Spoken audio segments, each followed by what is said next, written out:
परिक्रमा कब पूरी? महात्मा जी पहले पूरी हो गई, लेकिन क्षमा करें आ नहीं पाए माँ जी, इसलिए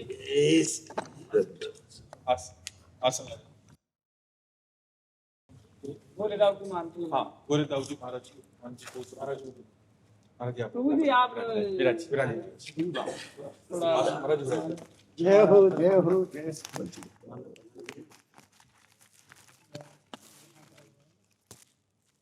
धाम के महाराज जी हमारे बहुत बड़े बड़े यज्ञ करते हैं। ये आप दिल्ली साध समाज मंडल के अध्यक्ष हैं मल्लिकार्जुन महाराज जी, उनके जो भी मकान वाले विराज जी श्री सदगुरुदेव भगवान महाराज जी आप महाराज जी प्रभु जी इतना भारी दंड मत दे, कितनी दूरी रखो। नहीं महाराज जी, आप तो हमारे प्राण बुद्ध मंगल में सब महापुरुष जन आते हैं और नीचे बैठते हैं, ऊपर बैठते हैं, बड़ा सौभाग्य है। और अब स्वास्थ्य की रक्षा के लिए और यार बहुत विलम्ब लगा लिया आपने, आज बहुत दर्शन देने में लेट कर दिया आप। हम तो इंतजार कर रहे थे कि अभी आप 84 कोस की परिक्रमा में हैं। कब मिलाओगे? मैं आ रहा हूँ। आपका फोन आता रहता है कमाल जी। ये आपका वात्सल्य है कि आप कृपा करके दर्शन देने आते हैं। प्रभु जब विशेष अनुग्रह करते हैं तब अपने निज जनों का साक्षात्कार करवाते हैं। भगवान का साक्षात्कार इतना दुर्लभ नहीं है, भगवान अपने लिए सुलभ कहा है। अनन्य चेता सततम यो माम स्मृति नित्य सह तस्याहम सुलभा पार्थ नित्य युक्तस्य योगिना। मैं सुलभ हूँ, लेकिन बोले बहुनाम जन्मनावंते ज्ञानवान माम प्रपद्यते वासुदेवा स्वरमित सा महात्मा सुदुर्लभा। महात्मा सुदुर्लभा और अहम सुलभा। भगवान अपने लिए तो कहते हैं मैं सुलभ हो सकता हूँ, लेकिन मेरे को भजने वाले और मेरे को प्राप्त और सर्वत्र मेरा साक्षात्कार करने वाले ऐसे महात्माओं का दर्शन दुर्लभ है। भगवान देवर्षि नारद जी भी कहते हैं महत्संगस्तु दुर्लभो अगम्यो अमोघश्च। महापुरुषों का संग मिलना दुर्लभ है। यदि निर्वाह कर ले जाए, संत संग निर्वाह करना बड़ा कठिन होता है। अगर संत संग निर्वाह कर ले जाए तो अमोघश्च, निश्चित भगवत प्राप्ति हो जाएगी, निश्चित वो भगवदानंद को प्राप्त हो जाएगा। अनुग्रह का मूर्तिमान स्वरूप भगवान का क्या है? जैसे सच्चिदानंद का मूर्तिमान स्वरूप भगवान है, तो भगवान के अनुग्रह, भगवान की कृपा का मूर्तिमान स्वरूप क्या है? संत जन। भगवान की कृपा का अगर मूर्ति रूप देखना है तो संत जन है, कृपा मूर्ति है। कृपा रूप जो वपु धर्यो, साक्षात भगवान की कृपा ने जब वपु धारण किया तो संत नाम से कहा गया। कृपा वपु, वपु हम। बहुत सौभाग्य, बहुत सौभाग्य। थोड़ा महाराज जी राम नाम की थोड़ा महिमा, वैसे तो सुनते अरे हम राम नाम की महिमा कहाँ कहे, कहाँ कहाँ लगी नाम बड़ाई, राम न सकत नाम गुण गाए। पहली महिमा तो ये है कि हम जीव क्या भगवान की नाम की महिमा का वर्णन कर सकते हैं। स्वयं नामी भगवान भी अपने नाम की महिमा का वर्णन करने में पूर्ण असमर्थ है, पूर्ण महिमा करने में असमर्थ है। गोस्वामी तुलसीदास जी ने कहा एक पद में कि राम राम राम जी है जौलो तू न जपी है, तौलो तू कहूँ जाए तिहु ताप तपी है, सुरसर तीर बिन नीर दुख पाई है, सुर तरु तरे तो ही दारिद सताई है। गोस्वामी जी कह रहे यदि ये जिभ्या तू राम राम राम राम राम नहीं रटेगी तो तू कहीं भग करके जाए, कहीं त्रिभुवन में भाग करके हो आए, तुझे शांति नहीं मिलने वाली, तुझे विश्राम नहीं मिलने वाला, तुझे परमानंद नहीं मिलने। गंगा के समीप मरेगा अगर भगवान से विमुख है तू, पर गंगा जल तेरे मुख में नहीं जाएगा, तेरा मंगल नहीं हो पाएगा। कल्प तरु के नीचे रहेगा लेकिन तेरे को दारिद्र सताएगा यदि राम राम मुख से नहीं बोलेगा। अगर राम नाम मुख में नहीं तो गंगा के तीर भी तू विमुख होकर मरेगा, कल्प तरु के नीचे भी तू दरिद्र ही रहेगा, यदि तेरी जिह्वा पे राम नाम, जागत बागत सपने न सुख सोई है, जुग जुग जन्म जन्म जग रोई है। तो चाहे जागृत हो, चाहे स्वप्न में हो, चाहे सुसुप्ति में हो, तू अशांत ही रहेगा। जन्म जन्म जुग जुग तुझे रोना ही पड़ेगा। छूटबे के जतन विशेष बांधे जाएगो, हो है विष भोजन जो सुधा सान खाएगो। छूटने का प्रयास करेगा तो विशेष बांधा जाएगा यदि राम नाम नहीं है। किस और साधनों का बल शून्य बल है, और भगवान के नाम का बल अंक बल है। जैसे अंक विराजमान होने पर शून्य 10 गुना लाभ देता है, ऐसे राम नाम मुख में चल रहा है और साधन बन रहे हैं, वो 10 गुना लाभ देंगे। यदि राम नाम नहीं है, अंक नहीं है, तो शून्य शून्य ही है।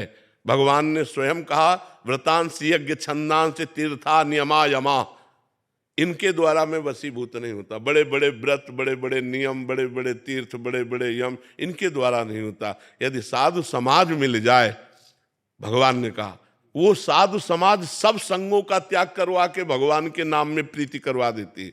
संत संग का यही रंग है कि भगवान प्यारे लगने लगे, भगवान का नाम प्राण प्रिय लगने लगे। हर द्वंद्वों में हमारा नाम छूटे ना, चाहे वो मान हो, चाहे अपमान हो, चाहे निंदा हो, चाहे स्थिति हो, चाहे लाभ हो, चाहे हानि हो, चाहे सुख हो, चाहे दुख हो, लेकिन हमारी जिह्वा राम राम राम राम रट रही है, बस सब कुछ प्राप्त हो गया। गोस्वामी तुलसीदास जी ने कहा, बिगड़ी जन्म अनेक की अब वहीं सुधरे आज, यदि होई राम को नाम जब तुलसी तज कुसुमाज। यदि हम भगवान श्री राम को अपना प्राण प्यारा प्रीतम मान ले और उनके नाम का निरंतर जप करें और गंदी आदतों का त्याग कर दे, तो जीते जी जीवन मुक्त हैं। अभी जीवन मुक्त हैं, अभी भगवत प्राप्त हैं। भगवान से अपना ममत्व और नाम की आसक्ति और दुर्गुण दुराचारों का त्याग, बस इतना ही सब शास्त्रों का सार है। इतने ही सब शास्त्रों का सार है कि दुर्गुण दुराचार का त्याग नहीं हो पाता। कहीं ना कहीं भगवान नाम आश्रय तो लिए हैं, पर दुर्गुण दुराचार का जो त्याग नहीं हो पाता, इसीलिए भगवदानंद की अनुभूति नहीं हो पाती। नहीं तो हर समय तृप्त और आनंद का अनुभव हो, एक तृप्ति, संसार की तरफ से तृप्ति और भगवदानंद का अनुभव हो, केवल भगवद आश्रय पड़े रहने से। और कहीं नाम जप कर रहा है, फिर तो क्या कहना, भगवद आश्रय पड़ा है वो भगवान के संबंध में कि मैं प्रभु का हूं, इतने से ही बात बन जाएगी। गोस्वामी जी ने साधन बाद में बताया है, साध्य पहले बताया है। बिगड़ी जन्म अनेक की सुधरे अबहीं आज, होई राम को मैं प्रभु का हूं, मैं भगवान का हूं, इतनी बात हृदय में आ जाए तो वो विश्व पर विजय प्राप्त कर लिया। और कहीं नाम जप करने लगे, फिर क्या कहना। और कहीं दुर्गुण दुराचार का त्याग करके नाम जप कर रहा है तो भगवान को अधीन कर लेगा। सुमिर पवन सुत पावन नामू अपने बस करी राखे। इस चौपाई से बढ़कर और क्या उदाहरण हो सकता है। अपने बस करी राखे, जो परम स्वतंत्र है, जो निरंकुश है, जिनके ऊपर किसी का अधिकार नहीं है, उनको अपने बस में कर लिया। और वो ये कह रहे हैं भगवान स्वयं श्री रामचंद्र जी कि प्रति उपकार करो का तोरा, सन्मुख हो न सकत मन। अधीनता देखिए, सुन सुत तात उरिन में, ऐसा मैं आपका ऋणी हूं, भगवान कह रहे हैं। तो भगवत सेवा और भगवान नाम जप यही जीवन का सार सर्वस्व है। यह गुण साधन से नहीं हुई, हाँ, और प्रभु की कृपा पाओ को। संत चरण रज में बड़ी सामर्थ्य महाराज। अगर संतों की चरण रज का सेवन हो तो भगवान के नाम में, रूप में, लीला में, आसक्ति में, धाम में, सब में आसक्ति हो जाएगी। क्योंकि संतों की चरण रज के बिना रहु गणित तपसा न याति न चेज्या न निरूपणात् गृहाद्वा न छंदसा नैव जलाग्नि सूर्यो बिना महत्पाद रजोभिषेकम। बिना महापुरुषों की चरण रज से अभिषिक्त हुए ये जो भगवद अनुराग है, भगवत तत्व ज्ञान है, भगवत नाम प्रीति है, ये तपस्या से नहीं हो सकता, ये गृहस्थ धर्म के आराधना से नहीं हो सकता, ये सूर्य चंद्र की आराधना से नहीं हो सकता, ये वेदाध्ययन से नहीं हो सकता, ये तीर्थ यातन से नहीं हो सकता। रहु गणित तपसा न याति न चेज्या न निरूपणात् गृहाद्वा न छंदसा नैव जलाग्नि सूर्यो बिना महत्पाद रजोभिषेकम।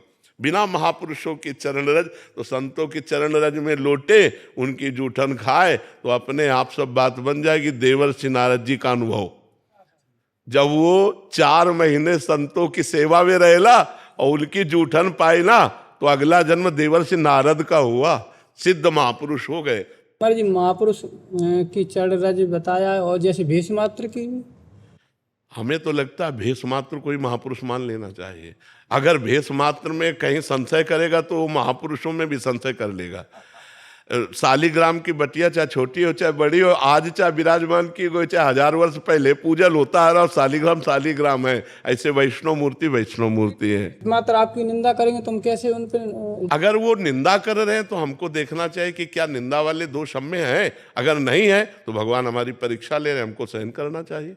हाँ, हमको ये देखना चाहिए। जैसे कोई निंदा कर रहा है तो हमको पहले जांचना चाहिए कि भगवान इनके रूप में आकर के हमारे अवगुणों का, हाँ, कहीं हमारे अंदर वो दोष तो नहीं है। अगर दोष है तब तो सच्ची बात कह रहे हैं, प्रणाम योग्य बात है। अगर दोष नहीं है तो फिर हमारी सहनशीलता देख रहे हैं, हमको सहन करना चाहिए। और जो दूसरों की निंदा स्तुति आदि में लगे हुए हैं वो वास्तविक अपने सत्मार्ग से भटक गए हैं। सुनो तात मायाकृत गुण और दोष अनेक, गुण या उभय न देखी और देखी सो अविवेक। हे तात, ये मायाकृत गुण दोष बहुत है, इनका वर्णन करने के लिए हमारे पास समय नहीं। हमें भगवान के गुणानुवाद, भगवान की नाम महिमा, रूप महिमा, लीला महिमा, धाम महिमा। अच्छा, भगवान जिसको जैसे चला रहे हैं वो उतना ही चल पाएगा। प्रभु आज्ञा जेहिका जस आही, सोते भांति रहे सुखलाई। अब जैसे वो उन्होंने भगवान की कृपा को ठुकरा दिया और मनमानी आचरण किए तो अब फिर राग द्वेष में ही रहेगी वृत्ति। राग द्वेष से ऊपर तो नहीं उठ सकती। और अगर राग द्वेष से ऊपर वृत्ति उठानी है तो भगवान की आज्ञा का पालन करो। अगर भगवान की आज्ञा का पालन करोगे तो भगवान की कृपा तुम्हें संभाल देगी। और अगर भगवान की आज्ञा को अवहेलना करोगे तो ये माया त्रिगुणमयी तुम्हें राग द्वेष में फंसा लेगी, चाहे संत वेश में हो चाहे जिस रूप में हो। हाँ, वास्तविक तो बात यह है कि हम निंदा करने वाले में भी भगवान का रूप देखकर प्रणाम करें। जो क्रूरता और पाप के आचरण करने वाले हैं उनमें भी साक्षात हम अपने प्रभु को देखें, क्योंकि गोस्वामी जी ने ऐसा देखा, श्री राम में सब जग जाने। हाँ, तो जो निंदा कर रहे हैं वो भी मेरे भगवान हैं, हमको उनमें भी भगवत बुद्धि रख लिए ले। हाँ, अच्छा, गुण और दोष इन्हीं की चर्चा होती स्तुति और प्रशंसा में, और संत गुण और दोष दोनों से परे होते हैं। अब संत की कैसे कोई महिमा जान सके? संत गुण और दोष से परे होते हैं। आप अगर वर्णन करोगे प्रशंसा तो प्राकृतिक करोगे और निंदा करोगे तो प्राकृतिक करोगे, और वो चिदानंद में स्थित रहते हैं तो तुम प्रकृतिजन्य बात को क्या जानोगे? उनकी आंतरिक स्थिति को तो समझना मुश्किल है ना। प्राकृतिक निंदा होती है और प्राकृतिक ही प्रशंसा होती है। अप्राकृतिक जो चिदानंद भगवत प्रेम है उसे तो नहीं जाना जा सकता ना। इसलिए निंदा और स्तुति दोनों मायाकृत है और दोनों त्याज्य है, दोनों त्याज्य है। ग्रहण योग्य है भगवान का स्तुति, भगवान की महिमा, भगवान का नाम, भगवान का रूप, भगवान की लीला। इसीलिए ज्यादा मिलना नहीं चाहिए किसी से। साधु को संयम से मिलना चाहिए। अगर हमने देखा कि इष्ट मिले और मन मिले, मिले भजन रस रीति, तो तहा निसंक होए मिलिए तासो कीजे प्रीति। जैसे इस समय जो हमें सुख है वो सुख भजन में भी हमें नहीं है। संत मिलन। हाँ, उमा संत समागम सम न लाभ कछु आन। ये भगवान जब विशेष कृपा करते हैं तब अपने प्रेमी जनों का संग दे देते हैं। जब द्रमहि दीन दयालु राघव तो साधु संगति पाई। जब रघुनाथ जी कृपा करते हैं तब भक्तों का संग प्रदान कर देते। बड़ी कृपा है जरूर, बड़ी कृपा माजी आपको। ये पुण्य मिल मिला ही न संसार। हम लोगों के आज बड़े पुण्य थे, संतों के दर्शन हो गए। ये तो प्रधानता आपकी कृपा रही जो आप दर्शन करवाए।